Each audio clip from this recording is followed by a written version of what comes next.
오늘은 계속해서 지난주에 이어서 주기도문 두 번째 시간입니다. 이름이 거룩히 여김을 받으시오며 라는 제목으로 하나님의 말씀을 증거하도록 하겠습니다. 오늘부터는 우리 청년들은 또 교환을 함께 보면서 말씀을 듣게 될 텐데, 교환을 함께 보시면서 이후에 있을 셀 모임을 더욱더 풍성하게 나눌 수 있게 되기를 바랍니다. 지난 첫 시간에는 우리가 하늘에 계신 우리 아버지여 라는 제목으로 첫 구절을 함께 살펴보았습니다. 이 구절에 통해서 우리가 살펴보았을 때 깨달은 게 무엇이냐면은, 하늘이라 라고 하는 것은 초월적이다. 하나님은 신이시다. 우리와는 다른 분이시다. 그 전능하신 하나님께서 나뿐만 아니라 우리 모두의 하나님이 되어주신다 라는 사실을 우리가 말씀을 통해서 함께 보았습니다.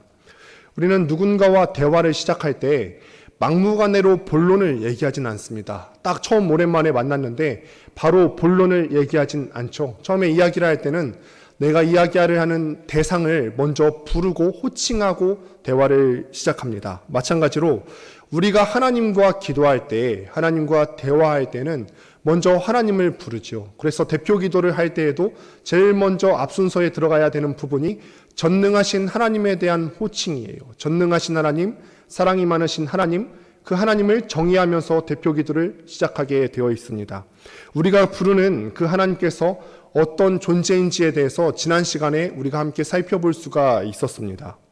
주기도문을 시작하면서 이렇게 하나님을 우리가 호칭했어요. 그 다음에는 우리가 본격적으로 간구하는 바에 대해서 6가지로 나누어서 살펴보게 될 텐데, 이 6가지 간구는 2가지 분류로 나누어서 처음 3가지는 하나님을 위해서 올려드리는 간구, 그 다음에 이어지는 3가지는 나를 위한 간구, 이렇게 2 파트로 나누어서 살펴볼 수가 있는데, 오늘은 그 6가지 간구 중에서 첫 번째 간구, 하나님의 이름이 거룩히 여김을 받기를 원합니다.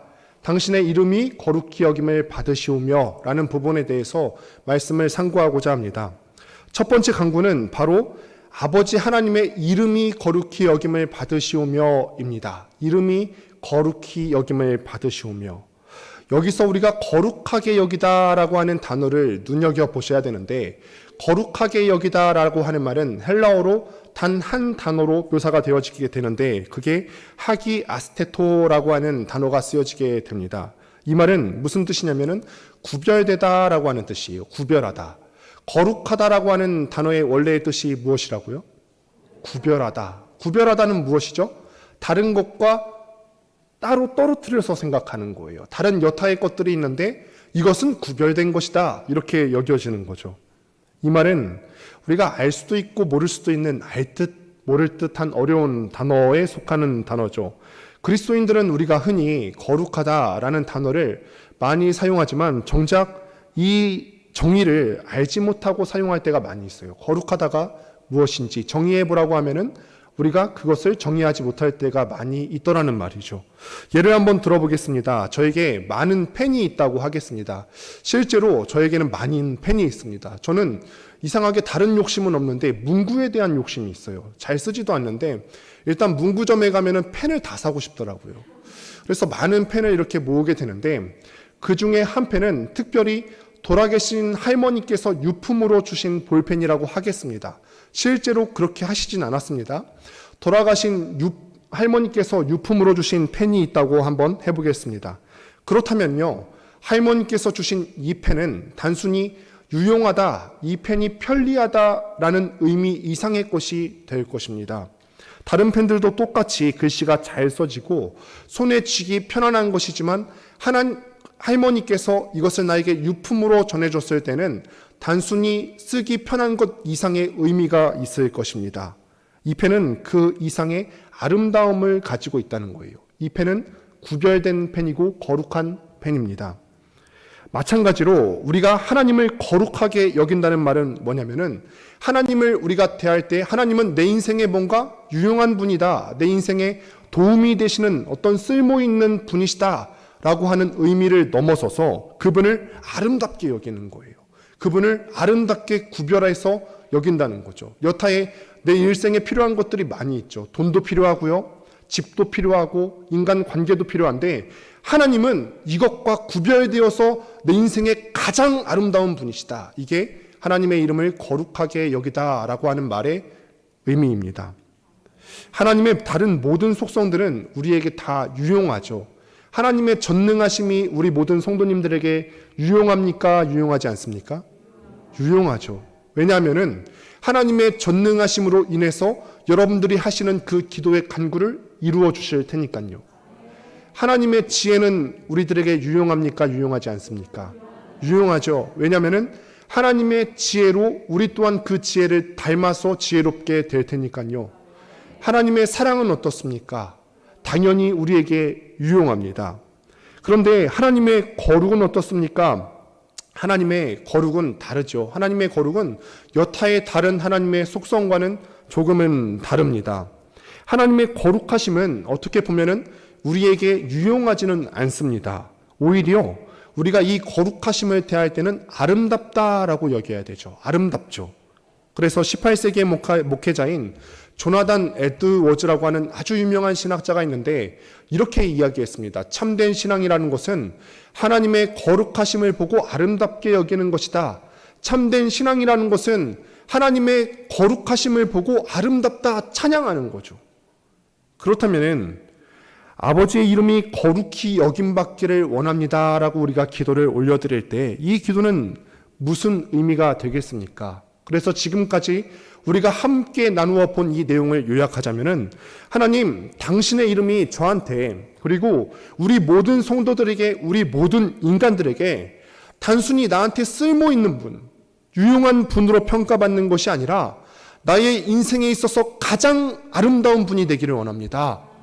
하나님이 단순히 나에게 유용한 분이심을 뛰어넘어서 나의 삶의 가장 우선순위가 되는 그분이 되기를 원합니다.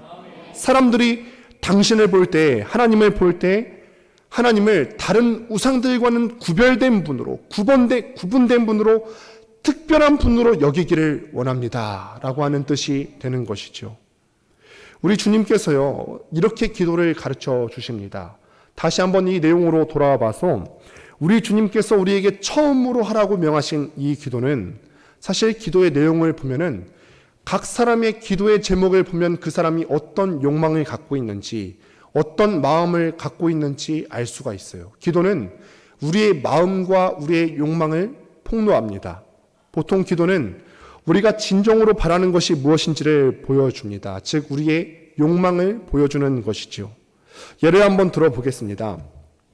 저는 어떤 기도 제목을 갖고 기도할 것 같으세요? 어떤 것 같으세요? 잘 생각 안 해보셨죠? 제 기도 제목도 바쁜데요, 그렇죠? 어떤 기도 제목을 갖고 기도하냐면 저는 태어나서 단 한 번도 저는 그림을 잘 그리기를 원합니다. 저에게 그림을 잘 그릴 수 있는 능력과 재능을 주시기를 원합니다 라고 기도해 본 적이 단 한 번도 없습니다.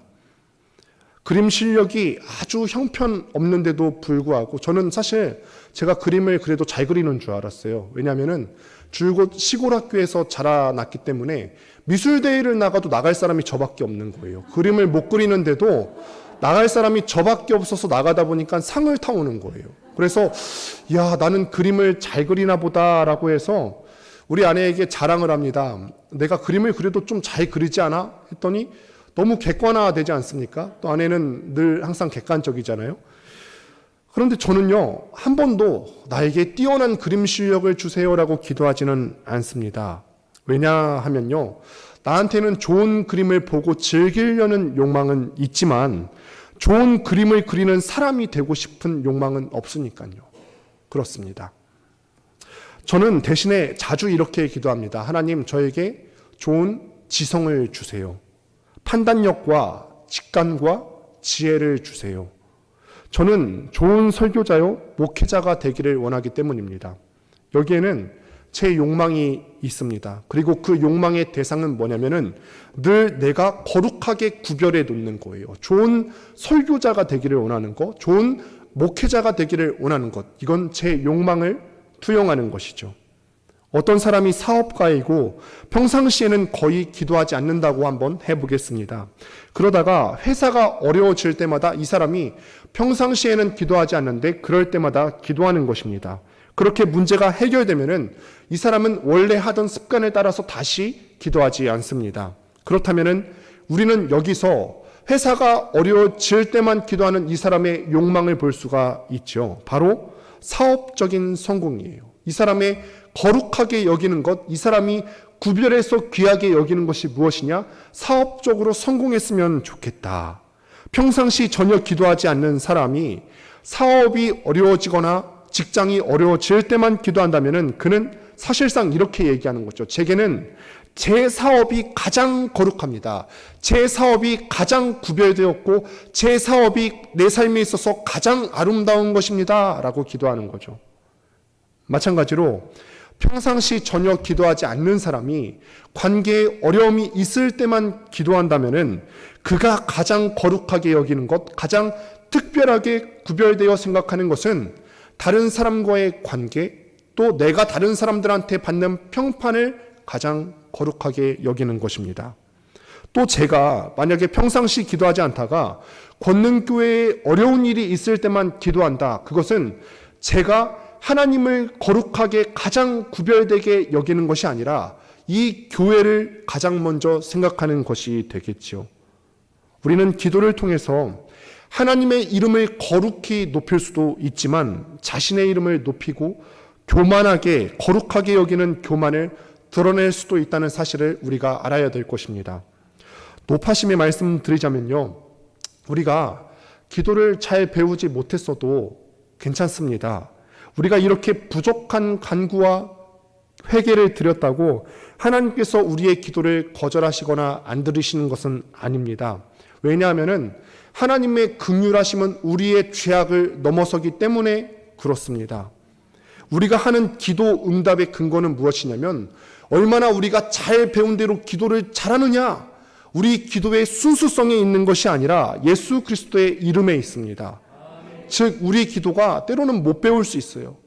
거룩하신 하나님의 이름을 먼저 찬양하고 높여드리는 기도를 해야 되는데 우리가 그거를 못할 수 있죠. 우리의 욕망이 투영된 기도를 할 수가 있습니다. 그래도 괜찮습니다. 왜냐하면 기도 응답의 근거는 우리 기도의 순수성에 있는 것이 아니라 예수 그리스도의 이름에 있기 때문에 그렇습니다.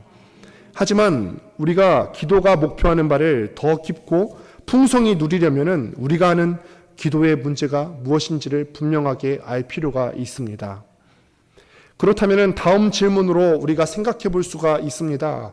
그렇다면 우리가 어떻게 기도해야 할까? 어떻게 기도해야 하겠습니까? 어떻게 하나님의 이름을 높이며 거룩히 여기는 기도를 할 수 있을까요? 하나님의 이름을 거룩히 높임을 받으시게 하기 위해서 그저 기도하는 앞부분에 하나님의 이름이 거룩히 여김받기를 원합니다 라는 말만 하면 될까요? 그렇지 않죠. 기계적인 방식이 아니라 마음을 들이는 방식으로 우리가 하나님의 이름을 거룩하게 할 수 있습니다.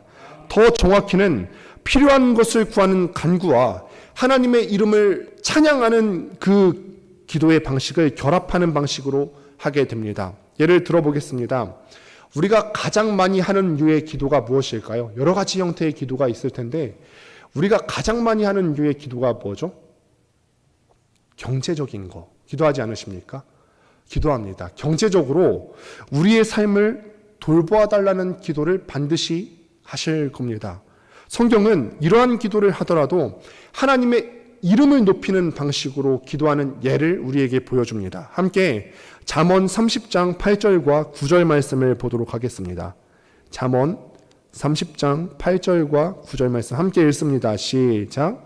나를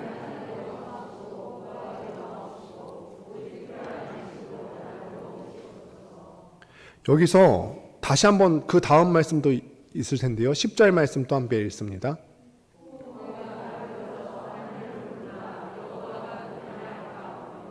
혹 내가 가난하여 도둑질하고 내 하나님의 이름을 욕되게 할까 두려워함이니이다. 여기서 잠언 기자는 자신을 필요한 양식으로 먹여달라. 하나님, 저한테 필요한 양식으로 저를 먹여주세요 라고 기도합니다. 우리 대부분의 기도 아닐까요? 물론 대부분은 저는 이런 식으로 기도하지는 않죠. 부하게 해주시면 그것도 받아들이겠습니다만 가난하게는 절대 안 됩니다. 사실 이것이 우리의 속마음이죠. 그렇죠. 어쨌든 잠언 기자는요, 자신이 가난하기를 원치 않는 이유와 부하기를 원치 않는 이유를 모두 하나님과 연결을 짓습니다. 부유해서 하나님을 모른다, 여호와가 누구냐라고 말하면서 교만해질까 봐 두렵고, 가난해서 내가 도둑질하는 것 때문에 하나님의 이름을 욕되게 할까 두려운 것입니다. 잠언 저자는요, 지금 자신의 간구를 하나님의 이름의 영광과 결합시키고 있지요. 또 다른 예를 한번 들어보겠습니다. 우리가 가장 흔히 하는 기도 중 또 다른 하나는 고통 가운데서 우리를 구해달라는 기도일 것입니다. 우리를 고통 가운데 건져달라는 기도를 어떻게 하나님의 이름을 높이는 방식으로 기도할 수 있을까? 시편 143편 11절 말씀을 함께 읽습니다. 함께 읽습니다. 시작. 여호와여, 찾아보겠습니다. 143편 11절 말씀입니다. 제가 오늘 원고를 조금 늦게 줬어요. 점심 먹고 나서 조금 늦게 줬더니 함께 읽습니다. 화면에 나왔습니다. 시작. 여호와여, 주의 이름을 위하여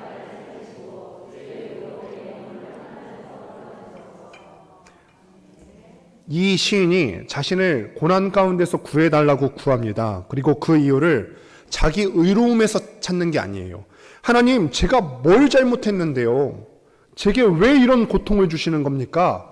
이건 자기 의로움에서 고난 해결의 방법을 찾는 거죠. 하나님, 내가 뭘 잘못했는데 우리 자녀 가운데 이런 문제가 생긴 거죠?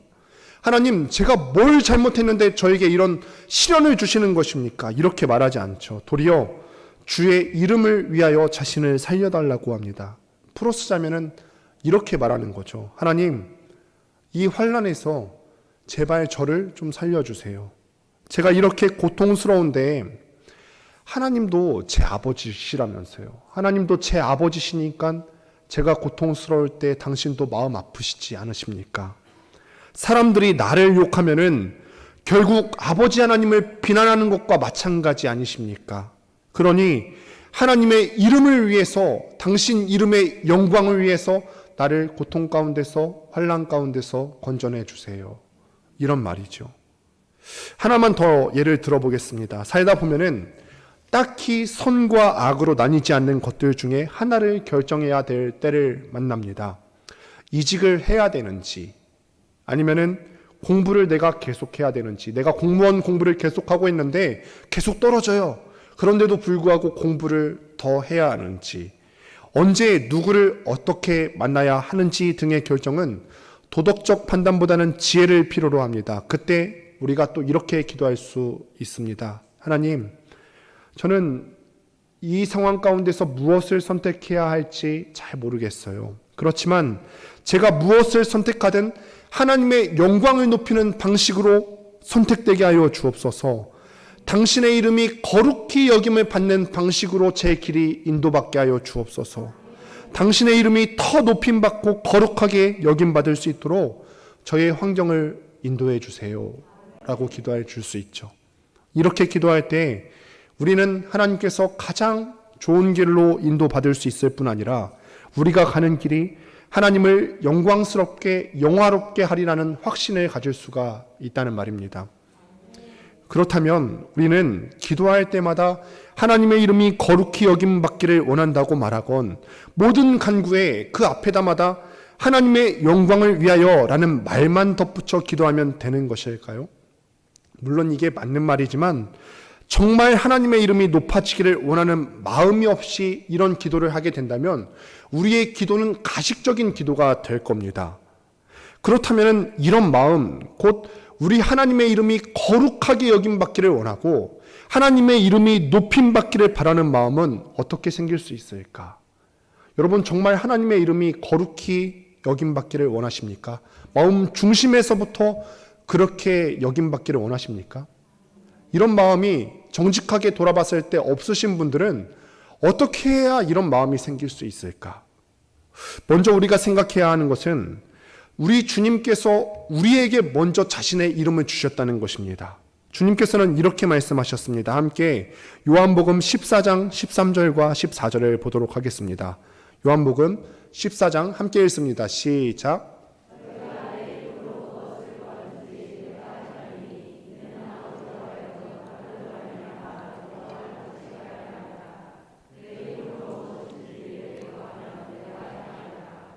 또 이렇게도 말씀하시는데 요한복음 16장 23절입니다. 함께 읽습니다. 시작. 그날에는 너희가 아무것도 내게 묻지 아니하리라. 내가 진실로 진실로 너희에게 이르노니 너희가 무엇이든지 아버지께 구하는 것을 내 이름으로 주시리라. 아멘. 여기서 중요한 표현이 무엇이냐면은 우리에게 주님께서 주님의 이름을 주셨다는 거예요. 많은 경우 사람들은 그 의미를 오해합니다. 예수님의 이름을요, 마치 자판기에 넣는 동전이나 아주 효험 있다는 부적 같은 것으로 생각하는 거예요. 그래서 예수님의 이름을 어떻게 이용하냐면 예수님의 이름으로 명하노니 아파트가 생길지어다.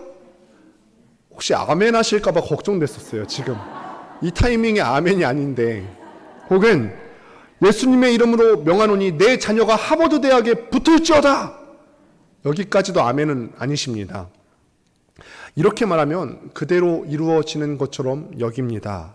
물론 여러분 오해하시지 않아야 되는 것이 예수님 이름 그 자체의 권세가 있어서 우리가 그 이름 붙들고 기도할 때 우리가 많이 체험하지 않습니까? 즉각적으로 병이 떠나가는 역사도 체험하고요.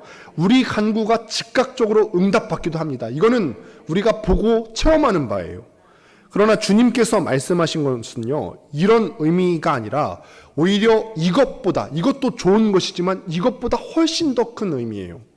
우리 주님께서 우리에게 당신의 이름을 주셨다는 것은 그분의 이름과 우리의 이름을 엮으셨다는 거예요. 그분의 이름과 우리의 이름을 상관없는 것으로 여기시지 않으시고 서로 관련 있는 것으로 묶으셨다는 거예요. 달리 말하자면은 그분의 명예와 우리의 명예를 하나로 묶으신 거예요. 말이 안 되는 거죠. 신의 명예를 보잘것없는 우리의 명예와 묶다니요. 예를 또 한번 들어보겠습니다. 저는 우리 권능교회를 섬기는 목사입니다. 그렇기 때문에 우리 권능교회와 저는 나눌 수 없는 관계에 있습니다. 불가분의 관계에 있어요. 제가 교회를 헌신적으로 섬기고 복음을 전하여서 열매를 맺고 하나님께 은혜 주셔서 우리 교회가 아름답고 은혜로운 공동체가 되었다고 해보겠습니다. 물론 그런 공동체입니다. 그래서 우리 공동체가 이런 아름다운 공동체가 되어서 바깥 사람들에게 칭찬받는 교회가 되었다고 해보겠습니까? 그렇다면은 권능교회만 그 이름만 높아지는 것이 아니라 목사인 저도 제 이름도 나뉠 수 없는 관계이기 때문에 제 이름도 높아질 것이고 권능교회에 속한 모든 성도님들의 이름이 높아질 거예요. 야, 너 권능교회 다닌다며? 야, 그렇게 좋은 교회 다니다니. 우리들의 이름도 높아질 것입니다. 반대로 제가 목회자로서 해서는 안 되는 일을 저질렀다고 한번 해보겠습니다. 그러면은 제 명예만 실추되는 것이 아니라 교회의 명예에 함께 추락하는 거예요. 권능교회라는 이름과 제 이름이 서로 엮여있기 때문에 그렇습니다. 이처럼 주님께서는요, 당신의 명예와 당신의 이름의 권세와 우리의 명예를 묶으셨어요. 이거는 누가 손해일까요? 예수님이 손해예요? 우리가 손해예요? 예수님이 손해죠. 예수님께서는 대단히 위험한 일을 겪고 계시는 겁니다. 왜냐하면 우리가 그분의 명예를 더럽히고 그 이름에 먹칠할 가능성이 생겼다는 것을 의미하기 때문에 그렇습니다. 그러므로 이렇게도 말할 수 있죠. 그분의 이름을 주셨다는 것은 예수님께서 우리 때문에 당신의 명예가 떨어질 위험을 감수하신다. 우리에게 주님의 이름을 우리에게 주셨다는 말은 무슨 뜻이냐면은 우리를 너무 사랑하셔서 당신의 명예가 떨어질 것을 감수하시겠다, 이런 뜻이죠. 왜 하나님은 일부러 이런 사실을 알고서도 자신의 이름을 우리에게 주셨을까? 우리에게 이름을 주셨으면은 당연히 당신의 명예가 떨어질 것을 알고 계셨을 겁니다. 그런데 왜 주셨을까요? 왜 타락한 우리의 이름과 당신의 이름을 엮으셨을까요? 이렇게도 말씀하실 수 있지 않으실까요? 야, 이 사람들은 너무 더러운 사람들이야. 나랑은 상관없는 자들이다. 너희 너무나 타락했기 때문에 나랑은 상관없어. 내 이름과 감히 얽히려고 해. 상관없는 사람들이다. 이렇게 말씀하실 수도 있었을 텐데 왜 자꾸 우리를 계속해서 너는 나의 백성이다, 너는 나의 자녀라고 말씀하실까? 보통 일반적인 회사에서는 회사의 명예를 실추시킬 만한 일을 하면은 내쫓습니다. 내쫓기만 하는 것이 아니라 그 사람이 끼친 피해 정도를 생각해서 피해 배상을, 손해배상을 요구할 수도 있을 것입니다. 하지만 하나님은 우리가 당신의 명예를 실추시켰다 해서 우리를 내쫓지 않으십니다. 회초리를 드시고 징계를 하시더라도 너는 그래도 내 새끼야. 너는 그래도 내 자녀다. 라고 말씀하시죠. 에스겔서 36장 28절을 함께 보도록 하겠습니다. 함께 읽습니다. 시작. 내가 너희 조상들에게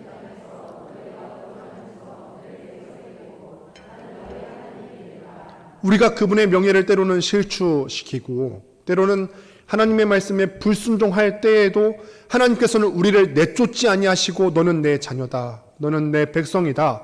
이렇게 품으시는 줄을 믿으시기를 바랍니다. 그분이 우리와 자신의 명예를 엮으시고 우리를 그렇게 사랑하신다는 것을 우리가 어떻게 확신할 수 있죠?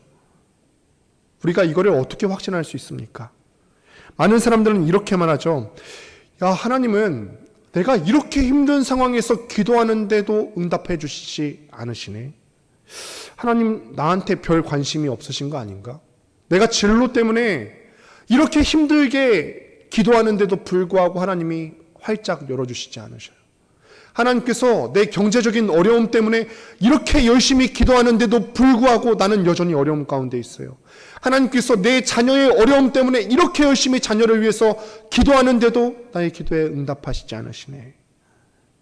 내가 부끄럽고 창피한 상황에서도 나를 돌아보지 않는 것 같아 라는 생각이 들 때가 있으실 것입니다.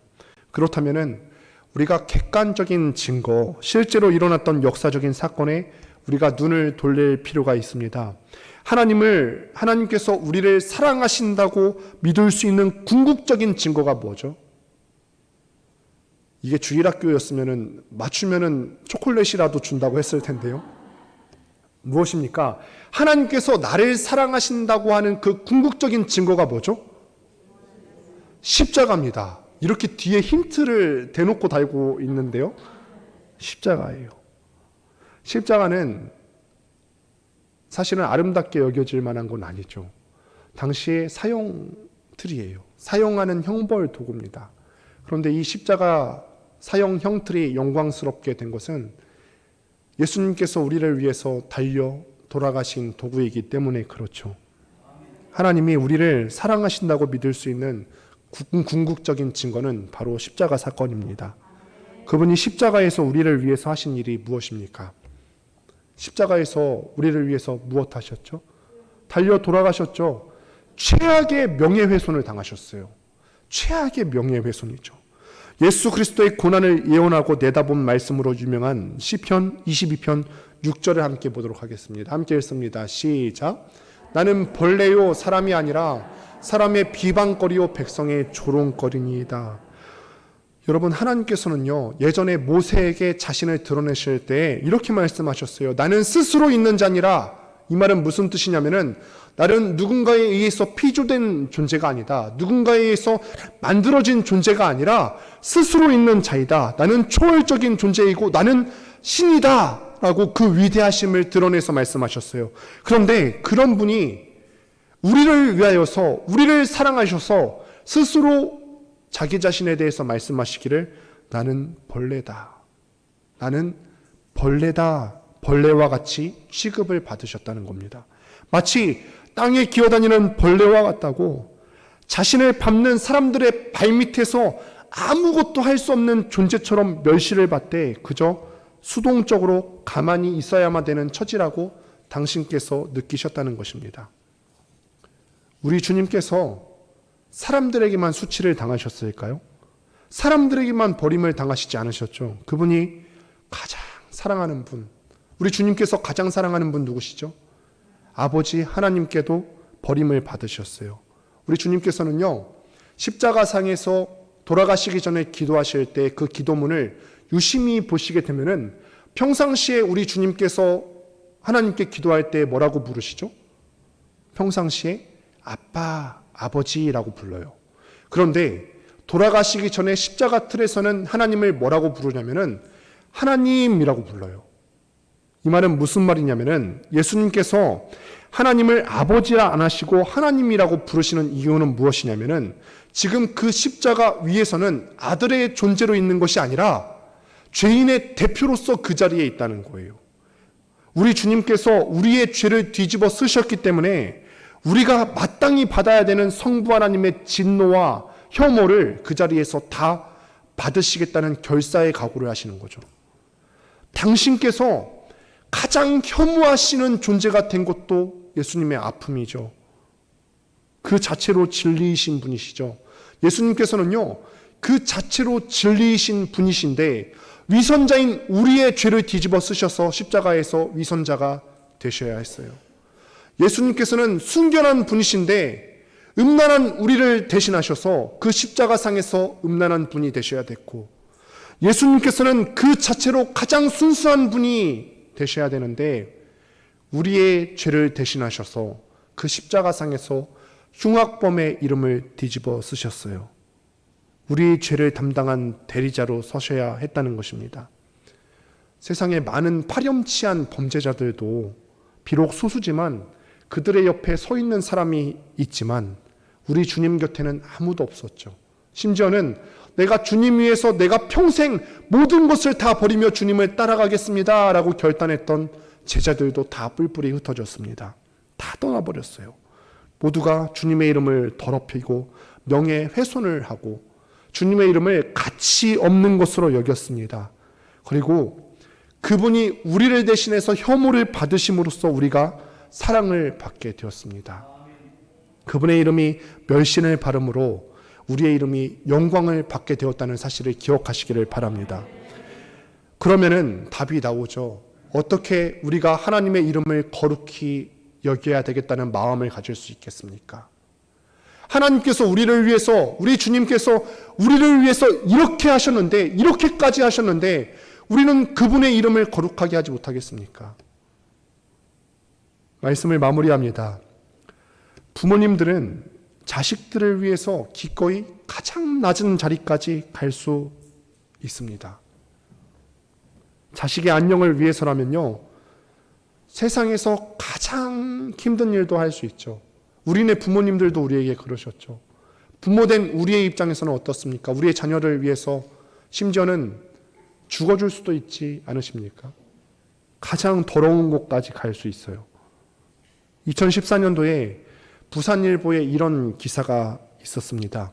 한 경찰이 허위 공문 위조를 했답니다. 내용인즉 청소년 10명이 음란물을 유포하는 사이버 범죄를 저질렀어요. 그런데 이들의 부모가 경찰한테 간청을 하는 거예요. 자식의 장래가 망쳐지니까 이 자식들이 이 죄를 다 안고 가면은 앞으로 내 자식들 장래 망하니까 그 죄목을 나한테 뒤집어 쓰게 해주세요. 그래서 이 경찰이 그렇게 공문서 위조를 했답니다. 공문서 위조야 잘못된 것이지만 우리가 그 마음을 헤아려 볼 수는 있을 것 같아요. 그 부모의 마음을. 얼마나 수치스러운 제목입니까? 음란물 유포라니요. 그런데 그 수치스러움을 자식의 앞날을 위해서 내가 명예훼손을 당하면서까지 감당하겠다는 것입니다. 그러면요, 그 자녀들은 어떻게 살아야 할까요? 그 자녀들 사람이라면 어떻게 살아야 할까요? 그들이 진짜 뉘우치고 이제부터는 나 대신 명예훼손을 당하신 그 부모의 이름을 기억하면서 다시 우리 부모의 이름이 높임받기를 기억하면서 그거를 간절히 바라면서 최선을 다해서 자신의 인생을 살아야 되지 않겠습니까? 우리가 그렇습니다. 우리 주님께서 우리를 위해서 수치를 당하시고 명예훼손을 당하셨습니다.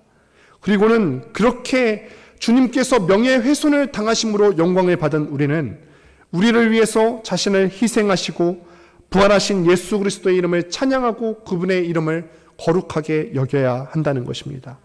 무엇보다도 가장 귀하게 구별해야 된다는 거예요. 우리를 위해서 목숨 바치신 그분의 이름이 다른 여타의 세상의 것과 어떻게 같을 수가 있겠습니까? 우리를 위해서 목숨 바치신 그 은인의 이름이 우리가 소중하게 여기는 그 물질과 다른 여타의 세상의 것들과 어떻게 같을 수가 있겠어요?